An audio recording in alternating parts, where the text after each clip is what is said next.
నమస్కారం. సుఖీబావుకు స్వాగతం. ఏ కుటుంబానికైనా పిల్లలే పంచప్రాణాలు. ఇంట్లో పెద్దలంతా పిల్లల్ని కంటిపాపల్లా చూసుకోవడం కూడా సర్వసాధారణమే. అందుకే పిల్లలకు ఏ చిన్న సమస్య వచ్చినా ఇంటిల్లపాది తల్లడిల్లిపోతారు. పిల్లల్లో వచ్చే జ్వరం అటు పిల్లల్ని ఇటు పెద్దల్ని ఇద్దరినీ ఇబ్బంది పెట్టే సమస్య. పిల్లలకు కాస్త ఒళ్ళు వెచ్చచేసిందంటే పెద్దలకు ఇక కంటి మీద కొనుకుండదు. వేడి ఎంతుందో చెక్ చేయడం, ఏం తినిపించాలో ఏం పథ్యం పెట్టాలో అని ఆలోచించడం, ఇలా పిల్లల జ్వరం తగ్గేంత వరకు పెద్దలకు నిద్ర పట్టదు. పిల్లల్లో వచ్చే ఆ జ్వరం కూడా టైఫాయిడా, మలేరియానా, ఇంకా వేరే ఏదైనా రకం జ్వరమా అని కూడా పెద్దలకు ఓ పట్టాన అంతు చిక్కక ఇబ్బంది పడుతూ ఉంటారు. ఈ నేపథ్యంలో పిల్లల్లో జ్వరం గురించిన పూర్తి వివరాల్ని ఇప్పుడు తెలుసుకుందాం.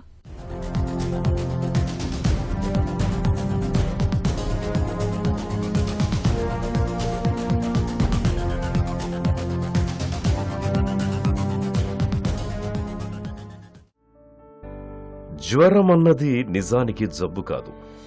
జ్వరం అన్నది కేవలం ఏదైనా జబ్బు తాలూకు ఒకానొక లక్షణం మాత్రమే.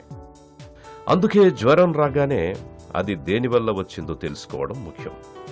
మరి ముఖ్యంగా పిల్లల్లో జ్వరం వస్తే ఇంటిల్లిపాదికి నిద్ర పట్టదు. నిజానికి పిల్లలకు జ్వరం అనేది సాధారణంగానే వస్తూ ఉంటుంది. జ్వరం వచ్చినప్పుడు పిల్లల తల్లిదండ్రులు ఒకటే కంగారు పడుతుంటారు. అది సహజం కూడా. అయితే ఎలాంటి జ్వరాలకు ఆందోళన చెందాలి అన్నదే అసలు ప్రశ్న.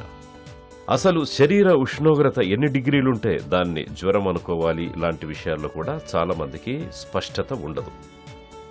ఒక్కోసారి పిల్లలు ఎండల్లో ఆటలాడి అలసిపోయినప్పుడు కూడా జ్వరాలు వస్తాయి. పిల్లల్లో జ్వరాలు వాటి లక్షణాలు తెలుసుకొని ఉండడం మంచిది. పిల్లల్లో జనరల్గా మన మోస్ట్ కామన్ ప్రాబ్లము జ్వరం. ఈరోజు జ్వరం గురించి, పిల్లల్లో వచ్చే జ్వరం, వాటి కారణాలు, వాటి లక్షణాలు, ఎలా ట్రీట్ చేసుకోవాలి, తల్లిదండ్రులు ఉండే అపోహలు జ్వరం గురించి, దాని గురించి చర్చిద్దాం. జనరల్గా మనం చూస్తుంటాము, కొంతమంది తల్లిదండ్రులు మా దగ్గరికి వస్తూ ఉంటారు, ఒళ్ళు వెచ్చగా ఉందండి, మా పిల్లవాడు జ్వరంగా ఉందని అంటూ ఉంటారు. కానీ మోస్ట్ ఆఫ్ ది టైమ్స్ ఏమవుతుందంటే ఒళ్ళు వెచ్చగా ఉన్నది మాత్రం జ్వరం కింద తీసుకోలేము. జ్వరం అని ఒక అనాలంటే ఏ చైల్డ్కైనా, ఏ పిల్లవాడికైనా మన థర్మోమీటర్తో టెంపరేచర్ని కొలవాలి. జనరల్గా మన మానవులకి ఎవరికైనా సరే టెంపరేచరు పుట్టిన పిల్లల దగ్గర నుంచి పెద్దవాళ్ళ వరకు నార్మల్ టెంపరేచరు 98.6 నుంచి 99 వరకు వేరీ అవుతూ ఉంటుంది. కానీ 98.4, 98.6 నార్మల్ టెంపరేచర్. మనం జ్వరం అని ఎప్పుడు అంటామంటే థర్మోమీటర్తో చూసినప్పుడు 100 కంటే ఎక్కువ ఉంటాయి. 100 కానీ 100 పైన ఉంటే జ్వరం కింద తీసుకోవాలి. ఈ లోపల 99, 99.5 అన్నీ కొంచెం క్లోజ్గా మానిటర్ చేసుకోవాలి. అది ఏమన్నా ఫీవర్కి దారితీస్తుందా, 100 దాటుతుందని చూసుకోవాలి. వాతావరణం మారినప్పుడల్లా పిల్లల్లో జలుబు, గొంతు నొప్పి వంటి ఇబ్బందులతో పాటు జ్వరాలు కూడా ఎక్కువగా వస్తుంటాయి. ముఖ్యంగా పిల్లల్లో వైరల్ జ్వరాలు ఎక్కువగా ప్రబలుతుంటాయి. డెంగీ, గన్యా, చికున్ గన్యా, మలేరియా, మెదడు వాపు జ్వరాల తాకిడి ఎక్కువగా ఉంటుంది. వీటిలో చాలా జ్వరాలు వాటంతటవే తగ్గిపోయినా కొన్ని జ్వరాలు తీవ్రంగా, ప్రాణాంతకంగా పరిణమించవచ్చు. నిజానికి జ్వరం వ్యాధి కాదు. మన మెదడులోని హైపోథాలమస్లో శరీర ఉష్ణోగ్రతను నిర్దేశించే కేంద్రం ఒకటి ఉంటుంది. దానిని థర్మో రెగ్యులేటరీ సెంటర్ అంటాం. ఇన్ఫెక్షన్ సోకినప్పుడు ఆ కేంద్రం ఎక్కువగా స్పందించి శరీరం వేడెక్కుతుంది. ఒక్కోసారి జ్వరం తీవ్రమైతే థర్మో రెగ్యులేటరీ సెంటర్ విఫలమై శరీర ఉష్ణోగ్రత విపరీతంగా పెరిగి అత్యవసర పరిస్థితి సంభవిస్తుంది. సాధారణంగా సాయంత్రం అయ్యేసరికి పిల్లల శరీర ఉష్ణోగ్రత 1 డిగ్రీ పెరుగుతుంది. శరీర ఉష్ణోగ్రత 98.4 డిగ్రీల ఫారెన్హీట్ దాటితేనే దానిని జ్వరం వచ్చింది అంటాం. జ్వరం అన్నది చాలా జబ్బుల యొక్క సిమ్టమ్ అంతే. అది సింపుల్ జ్వరం అయి ఉండొచ్చు, లేకపోతే సీరియస్ ప్రాబ్లం కూడా ఉండొచ్చు. అంచేత ఏంటంటే జ్వరం ఒక్కటి మనకేంటంటే టిప్ ఆఫ్ ది ఐస్బర్గ్ మాట. కండిషన్ యొక్క పైకి కనిపించేది జ్వరంతో ప్రజెంట్ అవుతూ ఉంటాయి. కానీ జనరల్గా పిల్లల్లో చూస్తే మోస్ట్ ఆఫ్ ది టైమ్స్ మనకి అదృష్టం కొద్ది జ్వరాలు సింపుల్ జ్వరాలు ఉంటాయి. వైరల్ ఫీవర్స్ అంటాం మామూలుగా. అదర్ కారణాలు అంటే మోస్ట్ ఆఫ్ ది టైమ్స్ మనం చూసి వైరల్ ఫీవర్స్ తర్వాత వచ్చి ఏమైనా ఇన్ఫెక్షన్ వల్ల బ్యాక్టీరియల్ ఇన్ఫెక్షన్లు వచ్చి కొంతమందిలో టైఫాయిడ్ ఫీవర్లు, కొంతమంది మలేరియా వాటి వల్ల వచ్చి ఫీవర్లు, కొంతమందిలో ఏంటంటే ఎక్కువ సివియర్ ప్రాబ్లమ్స్ ఉన్నప్పుడు కీళ్ళ వాతాల వల్ల జ్వరాలని, లేకపోతే పిల్లలకు వచ్చి క్యాన్సర్ లక్షణాలు ఉన్న వల్ల జ్వరం, అవి వేరే జ్వరాలు. మామూలుగా ఈ రోజంటే మనం సింపుల్ జ్వరాలు ఏదైతే మామూలుగా వస్తే వాటి గురించి చర్చిద్దాం. మోస్ట్ ఆఫ్ ది టైమ్స్ మనకి వచ్చి పిల్లలకు వచ్చి జ్వరాలు అంటే వైరల్ ఫీవర్స్. అంటే సీజన్ మారుతున్నప్పుడల్లా వాతావరణంలో వైరస్లు ఏమి మారుతుంటాయి, దానివల్ల పిల్లలు ఎక్స్పోజ్ అవుతుంటారు. ఎక్స్పోజ్ అయినప్పుడు ఏంటంటే వాళ్ళకి అవుతుండగా ఇమ్యూనిటీ పెరుగుతుంది. ఇనీషియల్గా పుట్టిన పిల్లలు కానీ తర్వాత ఫస్ట్ 5 years కానీ రెసిస్టెన్స్ పవర్ అనేది ఇమ్యూనిటీ అనేది చాలా తక్కువగా ఉంటుంది. వాళ్ళ వయసు పెరిగే కొలది, వాళ్ళ సూక్ష్మజీవులకి ఎక్స్పోజ్ అయ్యే కొలది వాళ్ళలో రెసిస్టెన్స్ పవర్ పెరుగుతూ ఉంటుంది. అంచేత చిన్నపిల్లలు మనం జనరల్గా వాతావరణం మారిన, ఎక్కడికైనా వెళ్ళి వచ్చిన, జర్నీ చేసిన, ట్రావెల్ చేసిన, ఫంక్షన్కి అటెండ్ అయినా మోస్ట్ ఆఫ్ ది టైమ్స్ వాళ్ళకి జ్వరం వస్తూ ఉంటుంది అన్నమాట. దీనికి కారణం అంటే వైరల్ జ్వరాలు. వైరల్ జ్వరాలు ఎలా ఉంటాయి అని చూస్తే ఇనిషియల్గా ఫీవర్ వస్తూ ఉంటుంది, 100, 101 అలా ఉంటూ ఉంటుంది. ఫీవర్ వచ్చినప్పుడు కొంచెం డల్గా అనిపిస్తాడు పిల్లవాడు. తర్వాత ఫీవర్ తగ్గగానే మళ్ళీ ఆడుకుంటూ ఉంటాడు.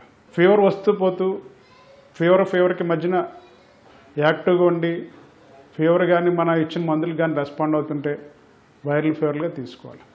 జనరల్గా వైరల్ ఫీవర్స్లో ఏంటంటే 4-5 రోజుల్లో జనరల్గా తగ్గిపోతుంది. ఇనీషియల్గా ముందుగా 101, 102 వచ్చినా కూడా స్లోగా తగ్గడము, గ్యాప్ పెరగడం. అంటే ఇనీషియల్గా 6 గంటలకి 4 గంటలకు వచ్చి 7 గంటలకి 8 గంటలకు రావడం, 12 గంటల గ్యాప్ అలా పెరుగుతూ 101, 102 అలా వచ్చేదల్లా 100, 101, 90, 100 అలా తగ్గుతూ స్లోగా నార్మల్ అవుతుంది. కానీ వైరల్ ఫీవర్స్ ఉన్న పిల్లల్లో ఏంటంటే జనరల్గా పిల్లలు యాక్టివ్గానే ఉంటారు. ఫీవర్ లేనప్పుడు యాక్టివ్గా ఫీడింగ్ అది తీసుకుంటూ ఉంటారు. ఫీవర్ ఉన్నప్పుడు కొంచెం డల్గా ఉండడం, పడుకోవడం ఇవన్నీ జరుగుతూ ఉంటాయి. ఇవేంటంటే viral fevers most of the times paracetamol ఇస్తే సిమ్టమాటిక్ ట్రీట్మెంట్ అమ్మో, పారాసెటమాల్ జ్వరానికి వాడుతామో ఇస్తే తగ్గుతుంది. ఇవి కాకుండా మిగిలిన రకాల జ్వరాలు ఏంటి మనం చూస్తే కొన్ని బ్యాక్టీరియల్ ఇన్ఫెక్షన్స్లో కానీ, టైఫాయిడ్ ఫీవర్లో కానీ, వీటిలో ఏంటంటే ఫీవర్లో 4-5 రోజులు తగ్గు. ఫీవర్ ఎప్పుడు అలా ఉంటూనే ఉంటుంది. ఆల్మోస్ట్ 101, 102 ఉంటుంది. బాగా డల్గా ఉంటాడు, ఏమి తినడు, మగతగా ఉంటాడు, పడుకొని ఉంటాడు. ఒకసారి మన ఆహారం పెట్టడానికి ట్రై చేసిన వాంతులు చేసుకోవడము, అరక్కపోవడం ఇవన్నీ. పిల్లలకు జ్వరం వచ్చినప్పుడు ఇది తినిపించాలని, అది తినిపించకూడదని ఇరుగు పొరుగు చాలా మంది వారికి తోచినవేవో చెప్పేస్తూ ఉంటారు. దీంతో తల్లిదండ్రులకు మరింత గందరగోళం ఎదురవుతూ ఉంటుంది. అలాగే పిల్లలు జ్వరంతో ఉన్నప్పుడు చాలా మంది తల్లిదండ్రులు తెలుసో తెలియకో సొంత వైద్యం చేస్తూ ఉంటారు. జ్వరం తగ్గడానికి తెలిసిన మందుల్ని, సిరపులను పట్టిస్తూ ఉంటారు. నిజానికి పిల్లల విషయంలో సొంత వైద్యం వద్దే వద్దు. పిల్లలు జ్వరంతో బాధపడుతున్నప్పుడు ఏం చెయ్యాలో, ఏం చేయకూడదో, జ్వరాలకు ఎలాంటి వైద్యం అవసరం అవుతుందో ఇప్పుడు తెలుసుకుందాం. జ్వరం రాగానే ఎందుకు జ్వరం వచ్చిందో నిర్ధారణ చేసుకోవాలి. ముందుగా మలేరియా జ్వరం వచ్చిందేమో అని భావించాలి. తెల్ల రక్త కణాలు, ప్లేట్లెట్స్ తనిఖీ చేసుకోవడం ద్వారా యూరిన్ ట్రాక్ ఇన్ఫెక్షన్ ఏ స్థాయిలో ఉందో తెలుస్తుంది. ఒక్కోసారి మెదడులో జబ్బులు లేకపోయినా పిల్లలకు 105, 106 డిగ్రీల టెంపరేచర్ ఉంటుంది. సంకలో టెంపరేచర్ ఎక్కువగాను, నోట్లో తక్కువగాను ఉంటుంది. నెలలోపు బిడ్డ టెంపరేచర్ చూసినప్పుడు 3 నిమిషాలు చంక భాగంలో పెట్టి చూడాలి. అలాగే పిల్లల్లో వైరల్ జ్వరాలు 2 వారాల్లో తగ్గిపోతాయి. మలేరియా జ్వరం వచ్చినప్పుడు కాళ్ళు, చేతులు చల్లగా, ఉదర భాగం వెచ్చగా ఉంటుంది. పిల్లలకు ఒకసారి వచ్చిన జ్వరం మళ్లీ వచ్చినట్లయితే చిన్నపిల్లల వైద్య నిపుణుల్ని కలిసి వారి సలహా మేరకు మందులు వాడాలి. అలాగే జ్వరం వచ్చినప్పుడు చల్లగాలి, మంచి వెలుతురు ఉన్నట్టయితే త్వరగా కోలుకుంటారు. ఫస్ట్ అండ్ ఫార్మోస్ట్ ఏంటంటే ఫీవర్ ఉందా లేదని తెలుసుకోవడం. అందరూ కూడా థర్మోమీటర్తో టెంపరేచర్ చూసుకోవడం నేర్చుకోవాలి. 100 కానీ 100 పైన ఉంటే జనరల్గా మోస్ట్ ఆఫ్ ది టైమ్స్ ఇంట్లో మీరు జనరల్గా చేయవలసింది ఏంటంటే పారాసెటమాల్ అన్న మందు వేసుకోవాలి. మీకు ఒక ప్రాబ్లం ఏమవుతుందంటే పిల్లల్లో బరువుని బట్టి మనము ఈ మందులు ఇస్తూ ఉంటాం. జ్వరం వచ్చినప్పుడు పర్టికులర్ తల్లిదండ్రులు ఏంటంటే తగినంతగా హైడ్రేషన్, అంటే తగినంతగా వాటర్ ఇవ్వడం. మోస్ట్ ఆఫ్ ది టైమ్స్ జ్వరం వచ్చిన పిల్లల్లో డిహైడ్రేషన్ వల్ల జ్వరం కూడా ఎక్కువ అనిపిస్తూ ఉంటుంది. పిల్లలు వాటర్ అది తాగడానికి కానీ, ద్రవ పదార్థాలు తీసుకోవడం కానీ ఎక్కువ ఇష్టపడ్డారు. ఆ టైంలో మనం ఏంటంటే ఎక్కువగా వాటర్ ఇవ్వడము, కొబ్బరి నీళ్లు, మజ్జిగ పట్టించడం చేయాలి. ఫీవర్ 100 దాటితే 100 గంట పైన ఉంటే పారాసెటమాల్ సిరప్ జనరల్గా ఏంటంటే మనం ఇంతకుముందు కానీ యూజ్ చేస్తుంటే అదే బాడీ వెయిట్కి సంబంధించి డాక్టర్ రాసుంటారు 3 ml, 4 ml, 5 ml అని. దాని ప్రకారం వేసుకుని ఒక డోస్ వేసుకొని తర్వాత డాక్టర్ని సంప్రదించాలి. ఆ లక్షణాలు డాక్టర్ని సంప్రదించినప్పుడు డాక్టర్ చూసి ఫీవర్ కానీ తనకేమైనా అనుమానం ఉంటే, అది కాకుండా ఫీవర్ కానీ ఎక్కువ కాలం నడిస్తే మోర్ దెన్ 5 days, డల్ కన్నా యాక్టివిటీ డల్ అనిపించినా, ఏదన్నా కొంచెం ఇన్ఫెక్షన్ సస్పెక్ట్ చేసినా డాక్టర్ కొన్ని టెస్టులు ప్రిస్క్రైబ్ చేస్తుంటారు. బ్లడ్లో ఏమైనా ఇన్ఫెక్షన్ ఉందా అని చూసి చెప్తూ ఉంటారు. బ్లడ్లో ఇన్ఫెక్షన్ అది ఉన్నప్పుడు డాక్టర్స్ అంటే దాన్ని బట్టి దానికి తగిన విధంగా యాంటీబయాటిక్స్ ఇవ్వడం కానీ ఏమైనా ఇవ్వడం కానీ జరుగుతుంది. ఇంకొక మన ప్రజల్లో మనకి తల్లిదండ్రులైన ఒక అపోహ ఏంటంటే ఆహారం ఏం ఇవ్వాలి. ఇదే పెద్ద మనకి సమస్య. పిల్లలకి జ్వరం చాలామందికి అంటే ఏం పెట్టరు, ఏం తినలేదన్నము, ఏం పెట్టకపోవడం ఇలా జరుగుతూ ఉంటుంది. కానీ పిల్లవాడు యాక్టివ్గా ఉండి ఫీవర్ వచ్చిన డల్గా ఉండి మిగిలిన టైంలో యాక్టివ్గా ఉండి ఆహారం తీసుకుంటే మనమేమి ఆహారం దేన్ని రెస్ట్రిక్ట్ చేయాల్సిన అవసరం లేదు. అంటే ఆహారం అంటే చాలా ఈజీగా అరిగేది ఇవ్వడానికి ట్రై చేయాలి. హార్డ్ ఫుడ్ కాకుండా ఈజీగా అరిగేది. ఎక్కువ ఇంట్లో ద్రవ పదార్థాలు ఉండడం ఎప్పుడు మంచిది. ఇవ్వడమే కాదు, కానీ న్యూట్రిషియస్ డైట్ అండి, కొంచెము శక్తి కలిగించే ఆహారం ఇవ్వడం మంచిది. అంటే మనం జనరల్గా మెత్తగా చేసిన పప్పు అన్నం కానీ, పెరుగన్నం కానీ, లేకపోతే లైట్ ఈజీగా అరిగి డైజెస్ట్ అయ్యి కూరలతో కానీ ఇచ్చుకోవచ్చు. హెవీగా ఉండి మసాలా కూరలు, హెవీగా ఉండి ఫుడ్ అలాంటిది పెట్టకుండా ఉండాలి. పళ్ళు ఇవ్వడము, ఫ్రూట్ జ్యూస్ కానీ, కొబ్బరి నీళ్ళు, మజ్జిగ ఇవన్నీ ఇచ్చుకుంటూ ఉంటే వాళ్ళ కొంచెం శక్తి ఉండి కొంచెము యాక్టివ్గా ఉండడానికి, దానివల్ల తొందరగా రికవర్ అవడానికి అవకాశాలు ఉంటాయి. పిల్లల్లో జ్వరంతో ఉన్నప్పుడు ఒళ్ళు వేడిగా ఉండడంతో పాటు జలుబు, దగ్గు, తలనొప్పి వంటి లక్షణాలు కనిపిస్తుంటాయి. ఈ సమయంలో పిల్లల శరీర ఉష్ణోగ్రతను తగ్గించడానికి ఒంటి మీద బట్టల్ని తీసివేసి తడిగుడ్డతో తుడుస్తుండాలి. చల్లటి నీళ్లలో ముంచిన మెత్తటి గుడ్డను ప్రతి 5 నిమిషాలకు ఒకసారి నుదురు మీద వేస్తూ ఉండాలి. పిల్లల్లో జ్వరం తగ్గడానికి పారాసెటమాల్ మందు వాడితే సరిపోతుంది. 5 ఏళ్ల పైబడ్డ పిల్లలకు ప్రతి 3-4 గంటలకు ఒకసారి ఒక పారాసెటమాల్ టాబ్లెట్ ఇస్తూ ఉండాలి. జ్వరంతో ఉన్నప్పుడు పిల్లల శరీరంలో ఎక్కువ క్యాలరీలు ఖర్చవుతాయి. పిల్లలు నీరసించిపోతుంటారు. ఆహారాన్ని తీసుకోవడానికి ఇష్టపడరు. నాలుక రుచి కూడా మారుతుంది. ఇలాంటప్పుడు పిల్లలకు పళ్లరసం, మజ్జిగ, లస్సీ, కొబ్బరి బొండం లాంటి ద్రవాహారాల్ని తరచూ అందిస్తుండాలి. జ్వరం తీవ్రత ఎక్కువగా ఉన్నప్పుడు, ఫిట్స్ ఛాయలు కనిపిస్తున్నప్పుడు, వాంతులు లేదా విరేచనాలు అవుతున్నప్పుడు, శ్వాస తీసుకోవడంలో ఇబ్బంది పడుతున్నప్పుడు పిల్లలను వెంటనే ఆసుపత్రిలో చేర్పించాలి. మోస్ట్ ఆఫ్ ది టైమ్స్ ఏంటంటే మనం చూస్తుంటాము, జ్వరం వచ్చింది కాబట్టి ఇది తినకూడదు, అది తినకూడదు, పచ్చాలు పెట్టి ఆహారం సరిగ్గా పెట్టకుండా చేస్తే పూర్వం ఇలా జరుగుతూ ఉంటుంది. ప్రస్తుతం ఉన్న కండిషన్లో అయితే most of the times viral fevers కాబట్టి పిల్లలు యాక్టివ్గా ఉండి ఆహారం తీసుకోగలరు అనుకుంటే ఆహారం పెడుతుండాలి. ఈజీగా అరిగి ఆహారం పెడుతుండే, కొంచెం ఒకేసారి కాకుండా తక్కువ ఎక్కువ సార్లు పెట్టడానికి ట్రై చేయాలి. అది కూడా ఈజీగా అరిగే ఆహారము, ఎక్కువ ద్రవ పదార్థాలు, పాలు కానీ, పళ్ళు కానీ, పండ్ల రసాలు కానీ, కొబ్బరి నీళ్ళు కానీ, మజ్జిగ కానీ ఇలాంటివి ఇస్తూ ఉండు. ఒకేసారి కాకుండా పిల్లలు ఏంటంటే డల్గా ఉన్న వాళ్ళు ఒకేసారి తీసుకోలేరు. తక్కువ ఎక్కువ సార్లు పెట్టడానికి ట్రై చేయాలి. పిల్లల్లో ఇంకొకటి ఏంటంటే మనము ప్రాబ్లం నేను చెప్పాను కదా ఇందాక, పిల్లల్లో మందులన్నీ కూడా బరువును బట్టి ఉంటాయి. బరువును బట్టి వేస్తున్నాం. పెద్దోళ్ళలాగా ఒక ట్యాబ్లెట్ వేసేయడానికి లేదు. జ్వరం వచ్చిన వెంటనే బరువు చూసుకొని 10 kgs అంటే ఇంత, 20 kgsకి ఇంత కేజీని బట్టి ఇస్తుంటాం. కాబట్టి ఇనీషియల్గా మనం అప్రాక్సిమేట్గా ఇంట్లో ప్రీవియస్గా చూసింది మందులు ప్రిస్క్రిప్షన్ బట్టి సిరప్స్ అవి వాడినా కూడా ఒకసారి డాక్టర్ని సంప్రదించి అప్రాప్రియేట్గా మనం డోస్ ఇస్తున్నామా లేదా. ఎందుకంటే మీరు పాత డోసులు పాత వెయిట్ ప్రకారం ఇస్తుంటే ఫీవర్ తగ్గకపోవచ్చు. ఇప్పుడు కూడా మేము చూస్తూ ఉంటాం, ఒక 5 ml సిరప్ ఇవ్వాలనుకోండి ఆ చైల్డ్కి పారాసెటమాల్, కొంతమంది 3 ml వేసుకొస్తూ ఉంటారు. 4 రోజులైనా 5 రోజులు జ్వరం తగ్గుతూ ఉంటుంది. అప్రాప్రియేట్ వెయిట్కి తగ్గట్టు మందులు ఉంటాయి పిల్లలు, దాని ప్రకారం మందులు ఇచ్చుకుంటే తొందరగా రికవర్ అవ్వడానికి అవకాశాలు ఉంటాయి. మన జనరల్గా చూసి ఇతర ప్రాబ్లమ్స్ ఏంటంటే కొంతమంది పిల్లలకి ఫిట్స్ వస్తూ ఉంటాయి. జ్వరం తీవ్రత ఎక్కువగా ఉన్నప్పుడు ఒక్కోసారి పిల్లలకు ఫిట్స్ కూడా వస్తూ ఉంటాయి. ఇలాంటప్పుడు తల్లిదండ్రులు ఒకటే కంగారు పడిపోతూ ఉంటారు. నిజానికి జ్వరంతో పాటు ఫిట్స్ రావడం సాధారణమేనని, వీటి గురించి అంతగా కంగారు పడాల్సిన అవసరం లేదంటారు డాక్టర్లు. పిల్లల్లో జ్వరంతో పాటు ఫిట్స్ రావడం గురించిన పూర్తి వివరాల్ని ఇప్పుడు తెలుసుకుందాం.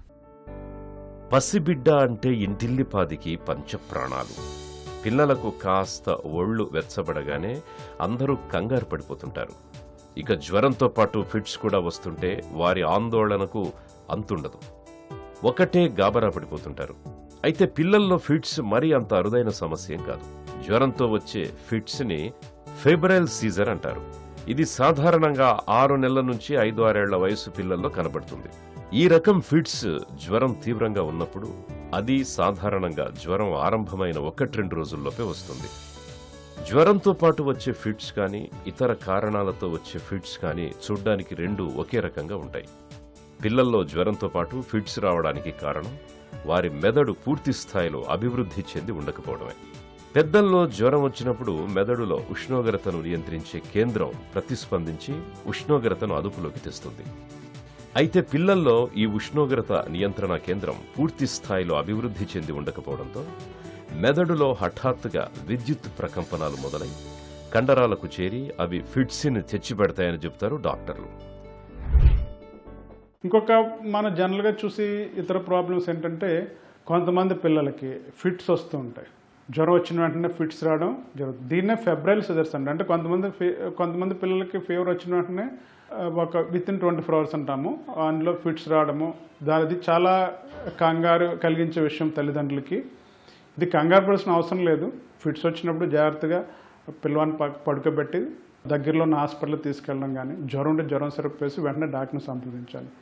చాలా వాటిలో ఏంటంటే ఫీవరల్ ఫిట్స్లో పెద్ద ప్రాబ్లమ్స్ ఉండవు, కానీ ఫస్ట్ సారి కానీ ఫీవర్ మీద ఫిట్స్ వస్తే అవసరమైతే డాక్టర్ దాన్ని కంప్లీట్గా ఇన్వెస్టిగేట్ చేయడం అలా చేస్తారు. ఎందుకంటే ఫిట్స్కి కారణం సింపుల్ ఫీవర్ అవ్వచ్చు, ఒక్కొక్కసారి మెదడు లక్షణాలు ఉండడము, సీరియస్ లక్షణాలు కూడా ఉంటాయి. అది కూడా రూల్ అవుట్ చేసుకోవాలి. అలాంటప్పుడు డాక్టర్ చూసుకొని రిపీటెడ్గా ఫిట్స్ వచ్చినా, డల్గా అనిపించినా, ఏదైనా అనుమానం ఉన్నా దానికి సంబంధించి పరీక్షలు డాక్టర్ గారు చేస్తుంటారు అన్నమాట.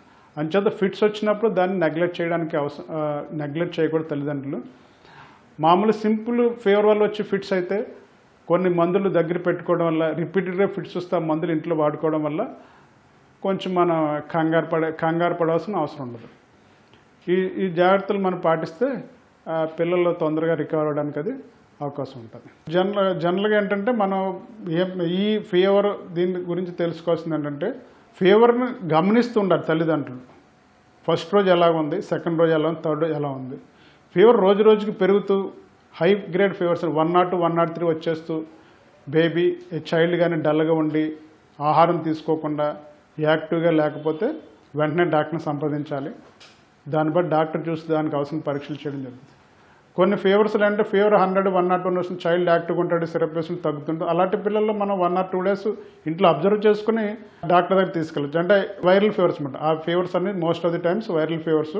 వాటిలో ఏముంటుందంటే అది స్లోగా తగ్గుతుంటుంది. వన్స్ ఇనీషియల్గా ఎక్కువ వచ్చినట్టు అనిపించినా స్లోగా తగ్గడం 4-5 daysకి తగ్గుతుంటుంది. ఒకవేళ కానీ ఈ ఫీవర్స్లో మోర్ దెన్ 5 days నడిస్తే వాళ్ళు మస్ట్గా డాక్టర్ని సంప్రదించాలి. మోర్ దెన్ 5 days ఫీవర్లు ఏమిటంటే జనరల్గా సమ్ అండర్లయింగ్ ఇన్ఫెక్షన్ ఉండవచ్చు. వాటిని చూడడానికి ఏమైనా టెస్టులు చేయాలన్నది డాక్టర్ ఒకసారి కంప్లీట్గా చైల్డ్ని పరీక్షించి ఏమైనా అవసరమైతే టెస్టులు అయి చేయడం జరుగుతుంది. తల్లిదండ్రులు ఎప్పుడైనా సరే చైల్డ్ డల్గా ఉన్నా, హై ఫీవర్ నడుస్తున్నా, ఆహారం తీసుకోకపోయినా, మగతగా ఉన్నా ఈ టైంలో డాక్టర్ని సంప్రదించాలి. పిల్లలు జ్వరంతో బాధపడుతున్నప్పుడు అప్రమత్తంగా ఉండడం అవసరం. మామూలు జ్వరమైతే 2-3 రోజుల్లో తగ్గిపోతుంది. అదే వైరల్ జ్వరాలైతే సాధారణంగా వారం రోజుల్లో తగ్గిపోతాయి. వారం దాటిన జ్వరాలు న్యూమోనియా, టైఫాయిడ్, మలేరియా, డెంగ్యూ ఇలాంటి జ్వరాలను గుర్తించి సరైన మందులు వాడితే త్వరగా కోలుకుంటారు. ఇక పాత చీటీల మీద ఉన్న మందుల్ని గుడ్డిగా వాడకూడదు. సొంతంగా సిరప్లు, మందులు వద్దే వద్దు. చిన్నారుల వయస్సు, బరువు, జ్వరం తీవ్రతను పరిగణనలోకి తీసుకొని సరైన మోతాదులో డాక్టర్ మందులిస్తారు. యాంటీబయోటిక్స్ ఎక్కువగా వాడకూడదు. ఇవి ఎంత మేలు చేస్తాయో అంత హాని కూడా చేస్తాయి. ఇక జ్వరం బాగా తీవ్రంగా ఉన్నప్పుడు ఒక్కోసారి ఫిట్స్ కూడా వచ్చే ప్రమాదం ఉంది. కాబట్టి పిల్లలకు జ్వరం బాగా తీవ్రంగా ఉన్నప్పుడు 2-3 రోజులైనా జ్వరం తగ్గనప్పుడు వెంటనే డాక్టర్ని సంప్రదించి తగిన వైద్యం అందేలా చూడాలి. పిల్లలకు అప్పుడప్పుడు జలుబు చేయడం, ఒళ్ళు వెచ్చబడడం మామూలే. పెద్దగా కంగారు పడాల్సిన పని లేదు. అయితే జ్వరం తీవ్రత ఎక్కువగా ఉన్నప్పుడు, జ్వరం ఎంతకీ తక్కనప్పుడు, జ్వరంతో పాటు ఫిట్స్ కూడా వస్తున్నప్పుడు ఆలస్యం చేయకుండా వెంటనే డాక్టర్ని సంప్రదించాలి. మలేరియా, డెంగ్యూ, గన్యా, మెదడువాపు వంటి జ్వరాల విషయంలో నిరంతర అప్రమత్తతే పిల్లలకు రక్ష.